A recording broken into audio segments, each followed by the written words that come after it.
Hello, everybody. Welcome to another episode of Transfigured. I am here with Dr. Tim Mackie, who probably needs no introduction, but just in case he does, he has a PhD from the University of Wisconsin-Madison in the Hebrew Bible and Jewish Studies.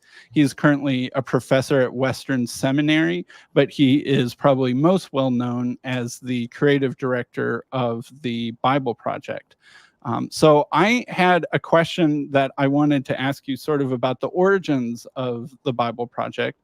I used to go to Blackhawk Church in UW-Madison when Tim was getting his PhD. You were an assistant teaching pastor, maybe, if I'm remembering that correctly. Go with that. At that time. Yeah. And I remember the head pastor issued a challenge, I think it was in 2012 or 2013, to eat this book, where the whole church would read the Bible together in a year. And that sort of rippled down into the Bible study curriculums, the sermon schedule, and stuff like that. And you would often be called in to introduce a new book of the Bible, or maybe a couple new books of the Bible when they were short, as we were going through them in the reading schedule. And I'd always wondered if that was part of the germ of the inspiration for the Bible Project, or if that had helped start it getting going, or maybe I'm completely off base. Yeah. Man, that's a good memory. That was a while ago. And yeah, that actually was a catalytic event. It created the opportunity for me to present work that I'd been working on for a long time, which is of every kind of book of the Protestant Christian Bible, a way to summarize its design and message using geometric shapes and bullet points. So that project for the church prompted me to create short videos. That was me in front of a plexiglass whiteboard type thing. And so a lot of that work, and it was actually my friend from college back in Portland who saw those online. And he approached me about doing a project where we would make animated explainer videos about books of the Bible. And he thought that might be a helpful prototype. And then also about themes in the Bible and how to read the Bible. And that guy's name was John Collins. And then we formed a partnership and started the Bible Project out of that. So yes, it was actually catalytic. And what's funny is that was the year through the Bible at Blackhawk that was the catalyst. That itself was sparked by a week that the lead pastor, who was my friend and mentor, Chris Dolson, he had spent a week with a New Testament scholar named George Guthrie, who had been championing this, encouraging churches to read the Bible in a year. So it was just a cool kind of chain of events. That's how the kingdom of God tends to work in my experiences. Yeah. Things you never knew would spark another thing or lead to another thing, and all of a sudden it does. And well, that's great. Yeah. And I think I remember I even made it through Leviticus, and the church handed out stickers. I made it through Leviticus. Yes. So, although I can't quite remember if I managed to make it all the way to the end, if I'm honest, but I at least made it through Leviticus. Yeah, that's no small task. Nothing to sneeze at, as they say. So another question I wanted to ask you was about your sort of hermeneutical, style or philosophy. I feel like when I listen to the Bible Project videos, I see a lot of kind of that historical grammatical method of, getting into the original context, thinking like the original audience and author, Greek words, Hebrew words, that sort of thing, which is familiar to a lot of Protestantism. But I also see you, and maybe even especially kind of recently in the last couple of years, a lot of symbolism and looking at themes and sort of tracing a theme, maybe the tree of life or something like that through the whole Bible, and maybe even something that, might be called allegorical translation as well. So I'm wondering if you would, how would you describe your sort of hermeneutical method and approach? Yeah, that's very perceptive. And to the history of development of my work reflected in the Bible Project. I'll try and answer in a concise way because I could go on for far too long. But I think for me, a motivating existential personal quest, really, that was at the beginning of my relationship with the Bible. When I first started to read it as a new follower of Jesus in my early 20s, was one, I just was compelled by who Jesus is and was, even though half the time I had no clue what he was saying or talking about, the Riddler that he was. But what I also attended to was the way that he and the apostles, his followers that he commissioned to represent him, they were constantly appealing to the first 3/4 of my Protestant Bible to make sense of, to explain, to ground what they were claiming about Jesus and why. All of that was grounded in constant dialogue and quotation from the Old Testament, Christian Old Testament. And when I would flip back, like put my thumb in the Gospel of John and flip back to the source of what they're alluding to or quoting from, I was like, what? Like, how did they get that from that? So that's one. Yeah. Yeah. And then the second is just my own personal struggle to make sense of the Christian Old Testament, like as a literary work communicating something. It's what it is and how it communicates. Like it's hard to get through Leviticus. So really, what is the coherent? It's not just about, it's about intellectual coherence and honesty for me. Like, what's the account of reality being given in this story? What are the claims being made about Jesus? And if part of the authority of the claims made about Jesus is this set of texts that are said to point to him, then I really want to recover what it is these people thought they were doing when they were reading these texts. And then that became, what did the biblical authors think they were doing as they were creating these texts? And so that launched me truly into language learning, into a whole season in graduate school where I was working on issues of manuscript history and canon formation, scroll technology and scribal arts. And but all of it really was about, is this true?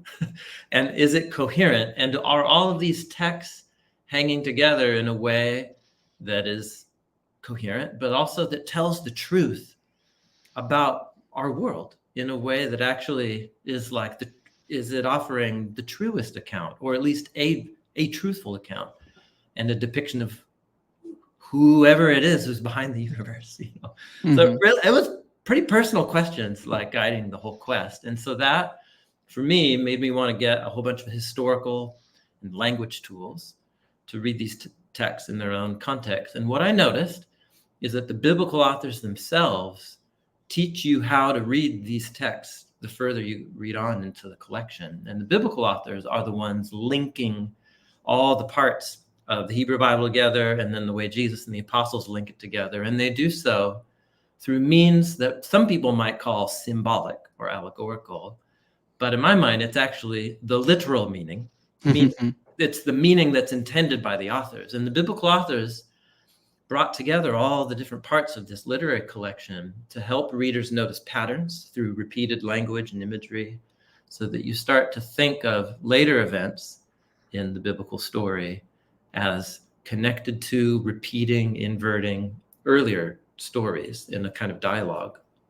And it's a way, I think the biblical authors want us to learn to think about reality itself, that we are in a time going forward in a linear way. But we're also, like the author of Ecclesiastes, like we're just, the river always flows into the ocean, but the ocean never fills up. It just somehow goes back and it's over again. Like there's a cyclical nature to history. And all of it is revealing the character of the one who is behind it all, of the one God. So that's the quest that I've been on, is to recover what the biblical authors were trying to communicate.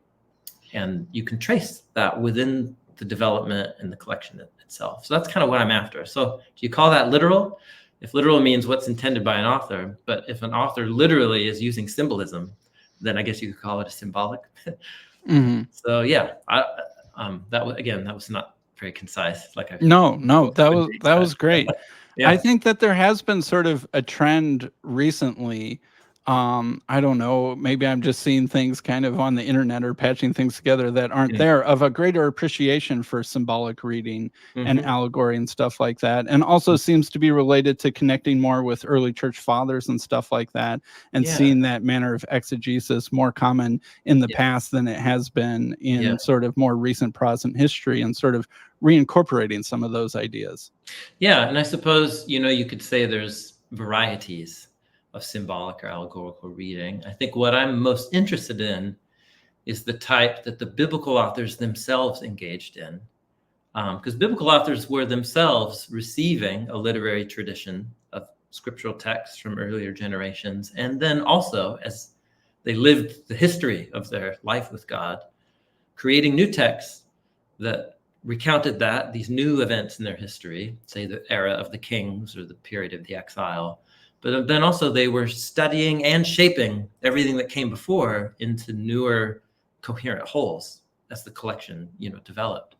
So, if you think about Isaiah's way of depicting Eden and the period of the kings of Israel and exile, like he's fully loaded symbolic reading of like thinking of Jerusalem, and he calls it the Garden of Eden, this type of thing.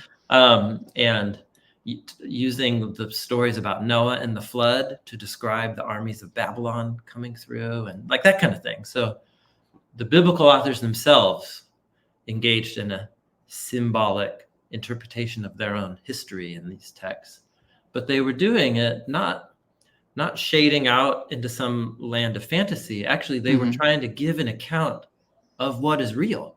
Yeah. And I guess here maybe it's a division between people with a more poetic mindset, who are like, if I could, summarize a Shakespeare play in a paragraph, there would have been no need for Shakespeare to write Hamlet or something.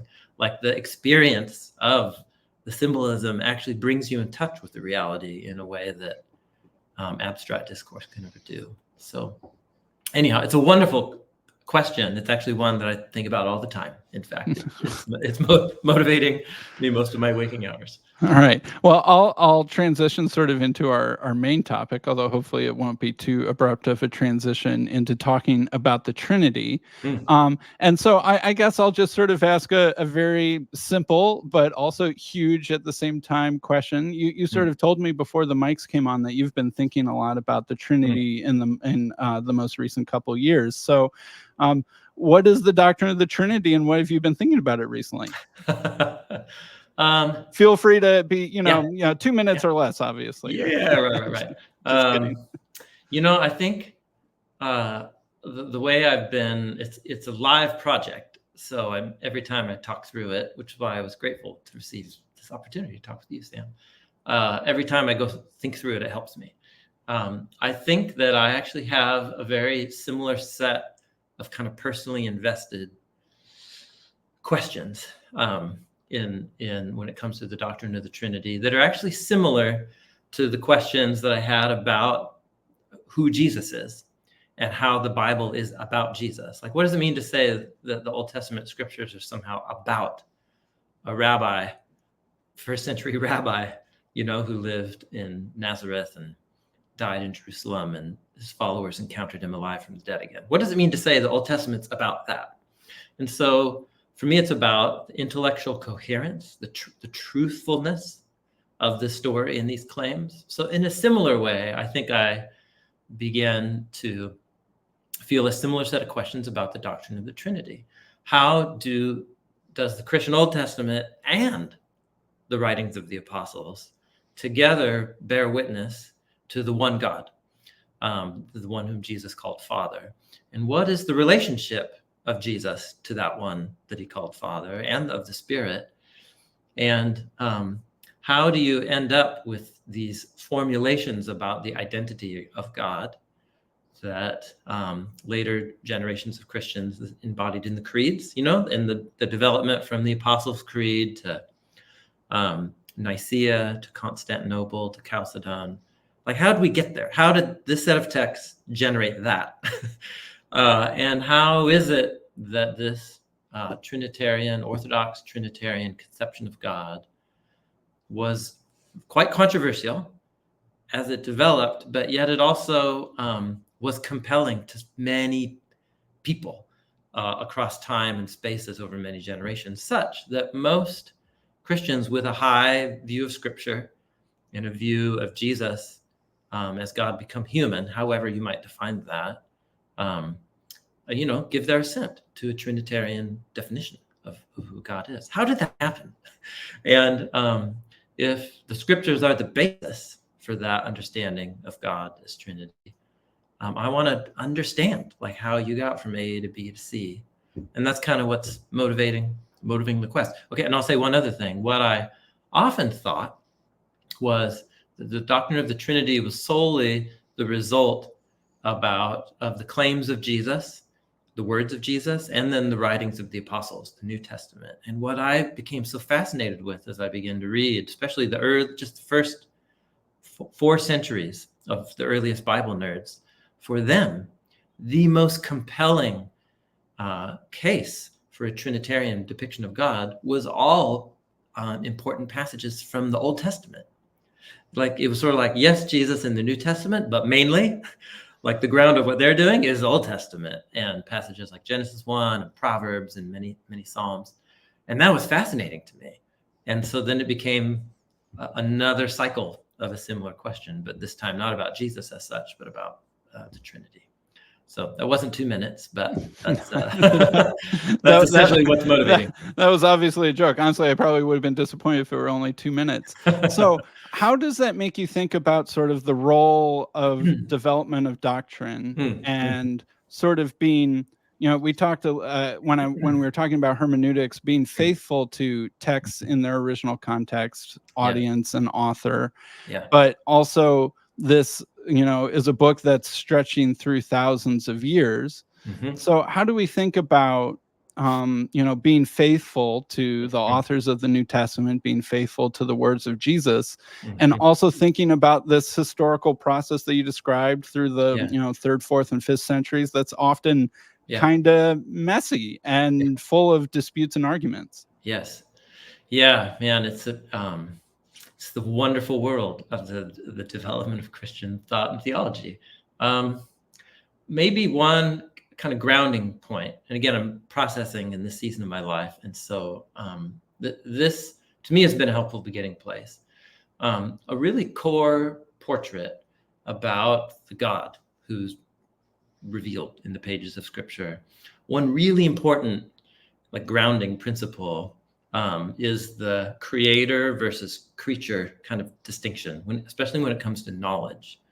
The biblical authors, Jesus, the apostles, the whole Christian tradition just takes for granted that whatever it is that we know about the one that our English word God refers to, we're talking about a being who isn't just a powerful being in the universe. We're talking about, to even say a being kind of betrays a misunderstanding, because we're talking about the one who is being itself, like the one who is the source and generator and sustainer of all existence and being itself. And so we're talking about a personal reality that's not like a being in the system, but is the one whose presence and power pervades and upholds the entire thing we find ourselves in, called reality.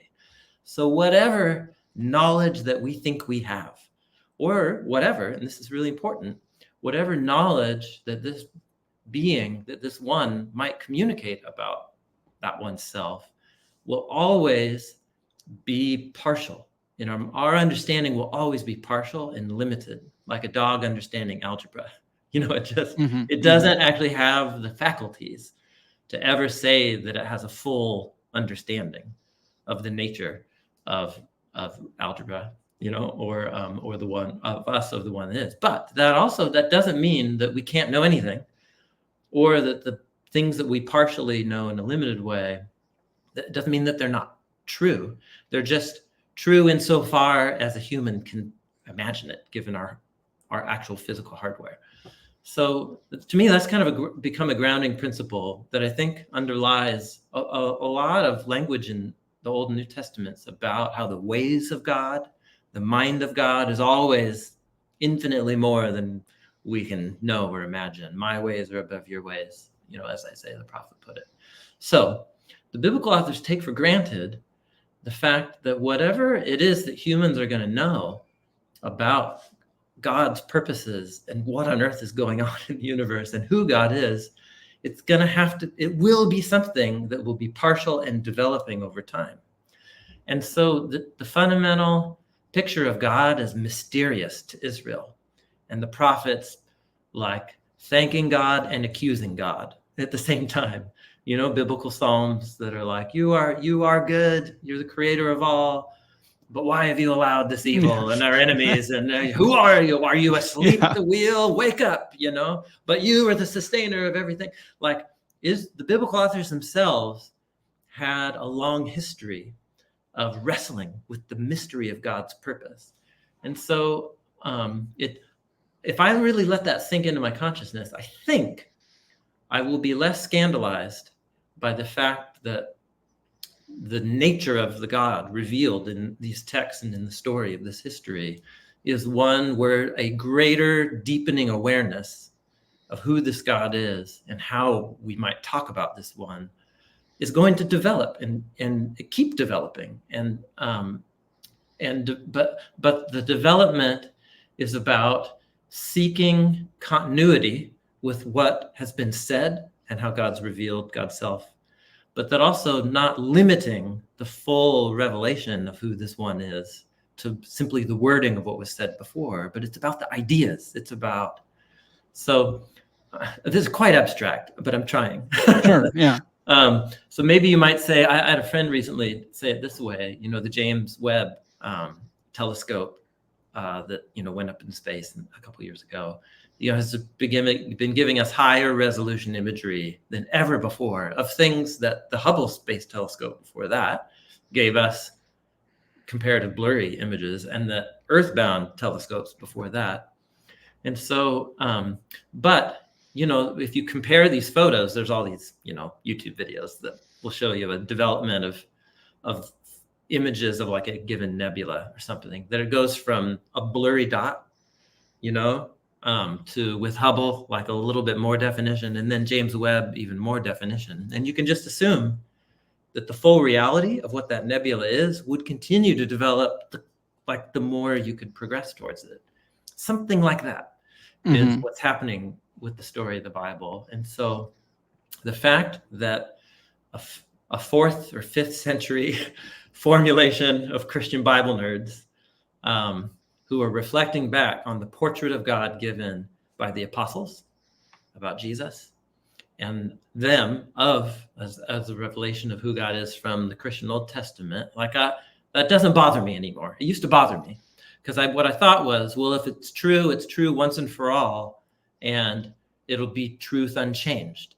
And why would there be this changing, developing definitions of who God is? And I guess I just don't think that way anymore. And I think the biblical God, it makes all the sense in the world that there would be a development in language and clarifying about who this God is. So that's one way that I've been processing it. That begs a whole bunch of other questions and raises more questions than it answers. But it's, to me, a helpful starting point. Sure. So you're sort of outlining an idea, I guess, you know, I don't mean to use loaded words, but something along the lines of progressive revelation or something like that. You mentioned that the early church fathers spent a lot of time arguing when they were arguing about Christology using the Old Testament and not just the New Testament. It wasn't like they were just hammering John 1 back and forth. If anything, Proverbs 8 was like the, you know, big dynamite text that they were talking about. And there seemed to have been kind of a divide in the camp of, does the Old Testament speak about Jesus only using sort of foreshadow, symbol, and allegory? Like, you know, Moses raising up the snake on the bronze pole. Okay, well, when Jesus says, as you know, just as Moses raised up the snake, so shall the Son of Man be lifted up. Jesus isn't saying I was that snake back then. That's right. Yeah. Right. That's right.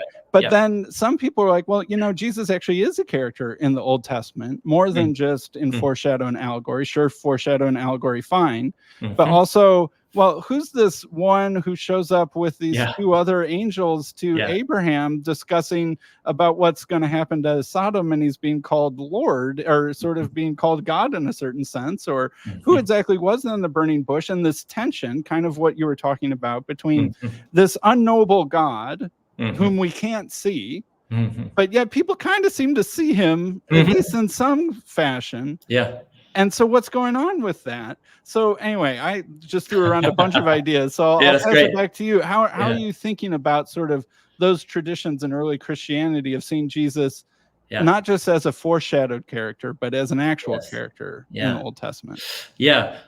One of the most important developments for me was when I learned about the wider body of Jewish literature from the centuries before Jesus.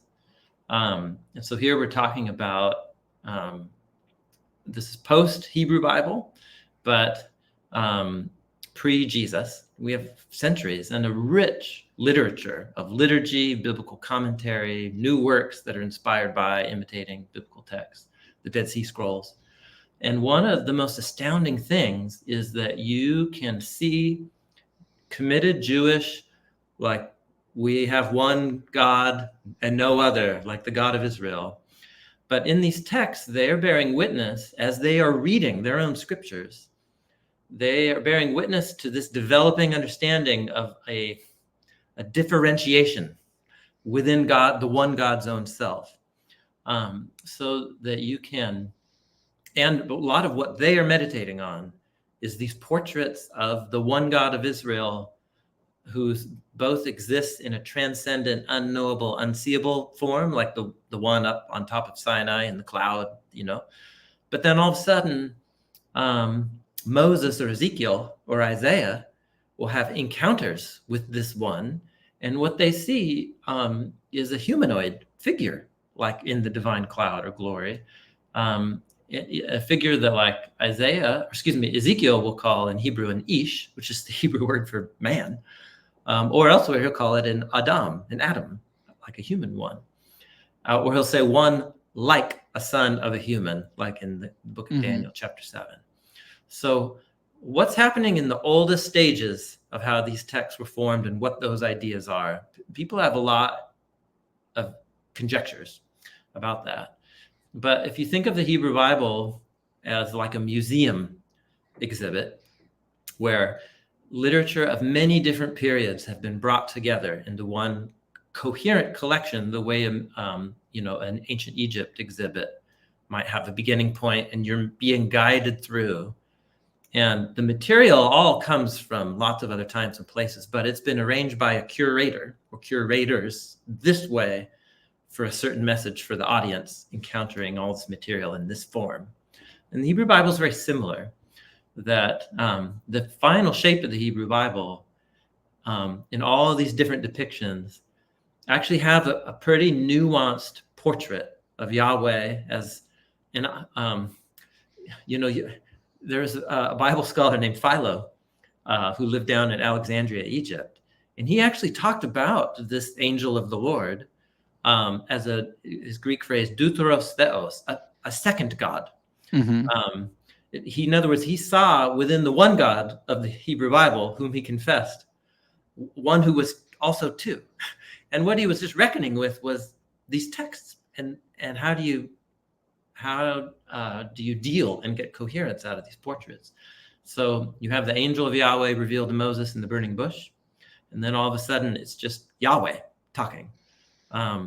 So the biblical authors have a pretty nuanced vision, but they don't come out explicitly to talk about it abstractly. They just set you in front of these stories and poems that have a nuanced, I don't know what else to call it, a nuanced depiction that the one God of Israel has within God's own being some kind of distinction that doesn't compromise that unity. And I think it's that dynamic of pre-Christian Jewish expansion of what monotheism can mean that really is the seedbed of Trinitarian thought in the early Jesus movement, which is entirely made up of Messianic Jews full of Bible nerds. So maybe I'll pause there for a second, because then you can take a next step. But so what do you do with that, other than to say the biblical authors themselves were working this out and putting these things in front of us in a way that's typical biblical style, which doesn't answer your questions. It just forces you to think about one thing, then think about another thing, and then make you do the work of, like, how do these two go together and what do they say about God? I don't know if that was a very coherent response. No, that was good. That was good. So I feel like I see what you're saying, that there's this sort of complexity and even some sense of plurality, either of attributes or, kind of forms of presentation or manifestation of God. We have things like this angel of the Lord, the Word of God, Spirit of God. And people like Philo of Alexandria, calling having this word second God as sort of seemingly this one that can be seen in a way that first God can't. And that's, he's writing that kind of just right before, just during sort of Jesus's lifetime, although seemingly in relative disconnect maybe from Jesus himself. And so how do we get from this? But it's still not like anyone's running around saying three hypostases, one ousia, Father, Son, Holy Spirit. That's what we've always believed.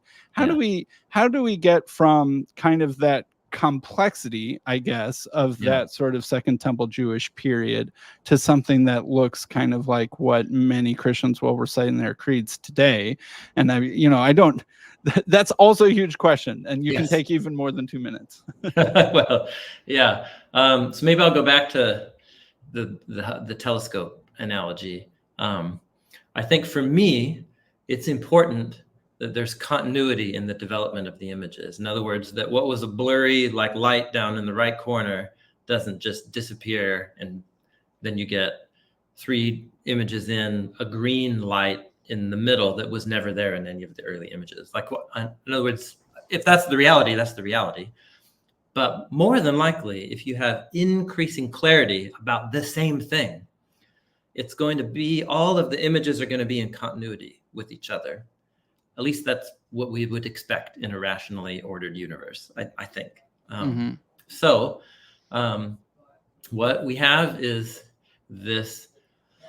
the biblical authors trying to present us with a mystery, that there is an invisible one whom no human eye can see, the unknowable, ineffable, that kind of thing. And no one can see me and live. That's right. But then there's also this history of encounters that the prophets have throughout Israel's history, that when they encounter this one, there's a way in which they have a comprehensible encounter with somebody who looks like a one, that there's a recognizable continuity, like that looks like a humanoid form. So I think something similar is happening with depictions of God's word in the Hebrew Bible. It's a fundamental metaphor that's used right from the 7-day creation narrative, that you have it. In the beginning, Elohim, created the skies and the land. And then when the biblical authors want to talk about the personal presence that is the potential of all the divine power and energy that is present with whatever is not God the moment it comes into being, the invisible presence that pervades all that is, they use a different formulation, the Ruach Elohim, the spirit or the breath of God. And then when they want to depict the moments where creation goes from non-order and nothingness into these ordered realms of light and dark and sky and land and sea, they have this image of God speaking. And speaking a word is really interesting, because it's this way that something that's really internal to you comes out of you. And then once it comes out of you, you also can't see it. So it's like spirit in that way, or breath. But also it has a visible effect on the world. Like, I can speak a word to you, and it's so crazy. Like you're hearing me. I forget to ask you. I'm in Chicago. You're in Chicago. And I'm speaking into this microphone. These like pressure waves are being translated into electric signals through a cable that's going into your ears, and you can understand me. I could ask you to do something and you would do it.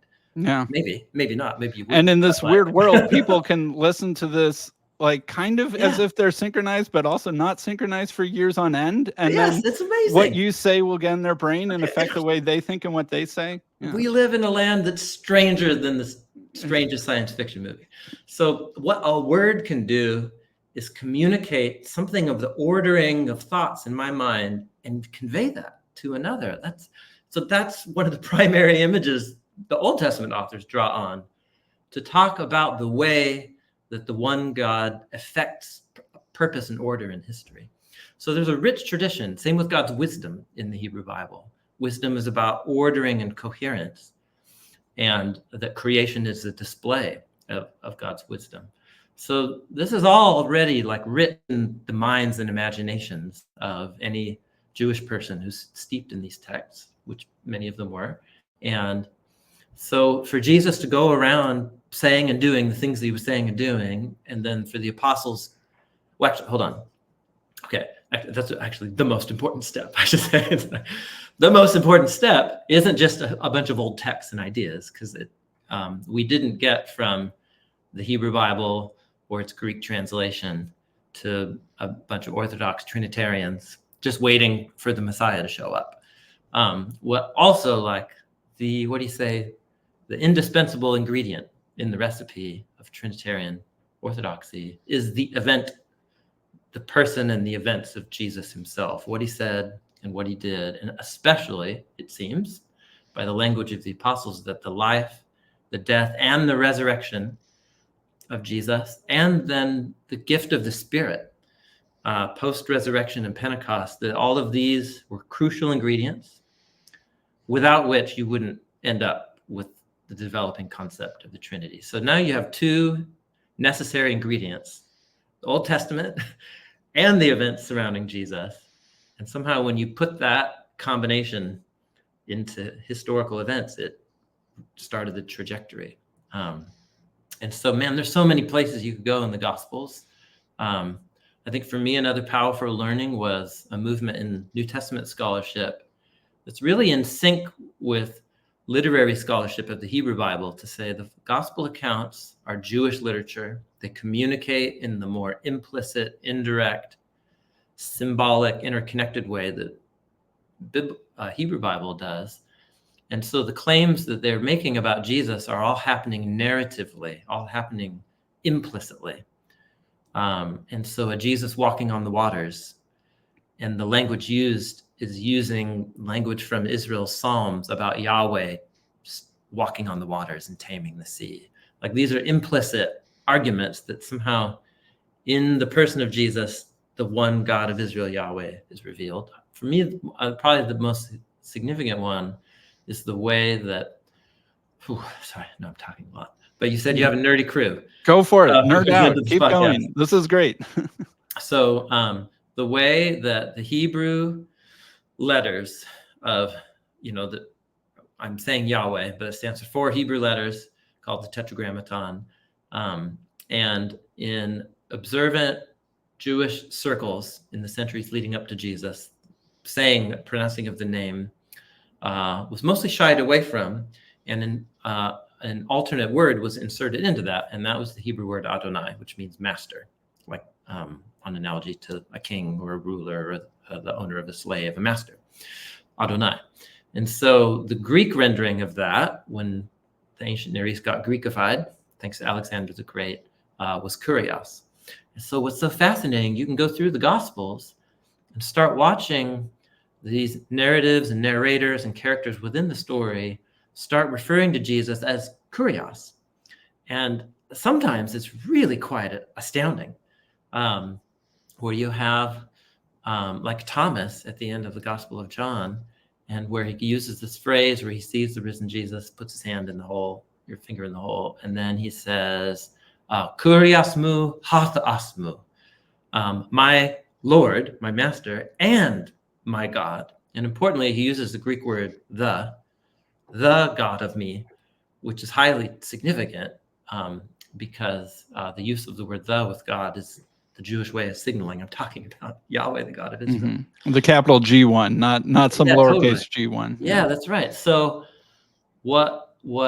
and that caps off the Gospel of John, which is putting two things in front of you again. This one that they encountered in Jesus of Nazareth is one who was in the beginning with God, and that with makes you think somehow distinct, and then is God.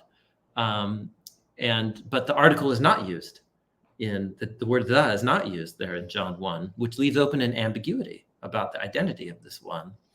And then John leaves it till literally the last chapter of the last movement to bring up that my God that sticks that article on the end there, which is very typical of biblical style, to leave like the stick of dynamite till the very end that forces you to go back and reread it. So things like that, things like the way Peter or Paul, like passages from the Old Testament, like from Joel, all who call upon the name of Yahweh will be saved. In the Greek translation, that became all that call upon the name of Kurios. And then the apostles are just pulling out that line and applying it to Jesus. So these are all claims that are more implicit, that the apostles are trying to tell us that the one that they encountered in Jesus of Nazareth is the human embodiment of the one God. And then they go back and they start rereading and meditating on all these stories that had this humanoid figure appearing to Moses or to Isaiah. And they're like, that's him. Like, that's the one that we met in Jesus of Nazareth, but before he was like born, of Mary. And then they start putting these formulations together then, where you have Jesus saying, be baptized in the name of the Father, the Son, and the Spirit. You have Trinitarian echoes and logic happening all over Paul's letters, where he's talking about God who sends the Son and the Spirit of the Son so that we can all call God Father. And you're just like, how does all that go together in your mind? So you can see this happening. The events of Jesus plus the Old Testament happened. And it forced a way of talking about God by the apostles that you end up in this three-part shape. And then the question is, well, what's the precise nature of the relationship of that triangle? And again, I at least where I'm currently compelled is that what the later creeds were doing was clarifying and filling in the potential gaps and ambiguities that was left in the apostles' language about this 3-in-1 picture. But at the same time, that they were seeking ways of talking about God that also weren't in continuity with the earlier language, that wasn't like taking it in a new or totally different direction. And that's at least my current framework for understanding the development of Trinitarian thought, the Christological debates, is someone like an Arius, in the 3rd century, or someone even earlier, Valentinus or Basilides or Marcellus. They, like these all thought that Jesus was a revelation of God. Like, they're all Christian. They all believe Jesus is the revelation of God. But the precise way they began to dial in and talk about the relationship, say, of Jesus to the Father, was judged by many others as being inconsistent. Like, you're introducing a big green, like, quasar star into the photograph that's just not there. It's like, it's discontinuous with the earlier ones. And so that was judged as being unfaithful to the prophets and apostles. That's my understanding of how it worked. And I guess so far, it feels coherent to me the more I'm going forward into the creeds. And to be honest with you, Sam, it's kind of surprised me, because what I thought I was going to encounter was later, like post-New Testament, really smart people, but importing language and ideas or details about the relationship of Father, Son, and Spirit back into things in a way of just kind of making stuff up. And that's not what I'm discovering. But at the same time, I am discovering real development. And so the idea of the Son being, the same substance as the Father, one in essence, but distinct in hypostasis, like mode, way of being, whatever that means, distinctive substance. Like, all of that is actually, they're doing biblical interpretation. Like, all of their language is actually being constrained and pressured by biblical language itself, even though they're clarifying it in a way that the apostles never had to. And to me, that's so fascinating. I think that's why I can't quit it. Sure. Well, that took me a long. I was a long. No, I will admit to being a junkie with the same habit. So, okay, all right, great. Great. A little bit of my background for you and maybe audience members who might not know this about me is, so I grew up in a non-Trinitarian church. It's often classified, you could call our Christology biblical Unitarian. Basically, Jesus was a man. He didn't pre-exist except in foreshadow and foreknowledge. And he was empowered by God through the Holy Spirit, gets exalted. And in some sense, he's a revelation of God because God is uniquely acting through him. Yeah. And that he is, in some sense, God's words made flesh, but God is one person, the Father, and, be careful not mixing things up too much in that sort of sense. But I also grew up doing a lot of things in Trinitarian churches, often because my home church was small. So I would go to like youth group or summer camp or vacation Bible school or what have you at sort of local evangelical churches. So I had kind of a hybrid upbringing. And that's I won't tell the whole story, but that you can imagine how that could lead me to end up at some place like Black Hawk Church in Wisconsin after I've graduated from college and I'm working at a software company that I won't name, but I bet you could guess. And and so I'm kind of hiding my beliefs at some level, but I also feel like I'm kind of part of the same thing as, and there's some disagreements, but the main thrust is the same, the main goal, the main gospel is the same, even though there's this disagreement, and there's also a disagreement about how important the disagreement is. And so I guess my question for you, and this is sort of one of the purposes of my YouTube channel, really. Half the purpose is me geeking out and trying to learn more about the subject that kind of through life circumstance has been forced on me as being really important. And then half of it is trying to heal divisions that I've seen in both directions and looking through church history that to me seem regrettable and unnecessary. And so, I see the church councils, and every time a church council happens, there's also the group that gets lopped off. Sometimes they'll go extinct, or sometimes they still exist and they're still out of communion with the main branch. Or sometimes, I was so fascinated to learn, like the first Council of Nicaea didn't settle anything. And even the people who signed on and agreed to it were themselves holding diverse interpretations of the language. And learning about all that stuff, I never knew about Constantine was trying to make some ambiguous language that people of different stripes could hold on to. And even a couple years afterwards, Constantine kept reaching out and trying to get Arius back into communion. And he even brings Arius to Constantinople to bring him to church with himself to say Arius is actually fine, and he gets assassinated the night before it happens. Like the story is way crazier than people even understand. And so I guess my question is that we're in a slightly more peaceful stage of the church. At least potentially.